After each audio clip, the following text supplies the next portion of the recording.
প্রিয়জনের সাথে ঈদের আনন্দ ভাগাভাগি করতে নারীর টানে ঢাকাসহ সারা দেশ থেকে বাড়ি ফিরছে মানুষ। রোববার সকাল থেকে ঘরে ফেরা মানুষের ঢল নামে রাজবাড়ীর দৌলতদিয়া ঘাটে।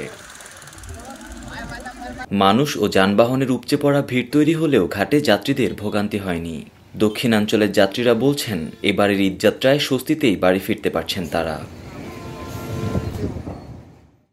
বিআইডব্লিউটিসি দৌলতদিয়া ঘাটের ব্যবস্থাপক মোহাম্মদ সালাউদ্দিন জানান, ঈদযাত্রায় পারাপার নির্বিঘ্ন করতে এই নৌ রুটে ২০টি ফেরি ও ৩০টি লঞ্চ চলাচল করছে। এবার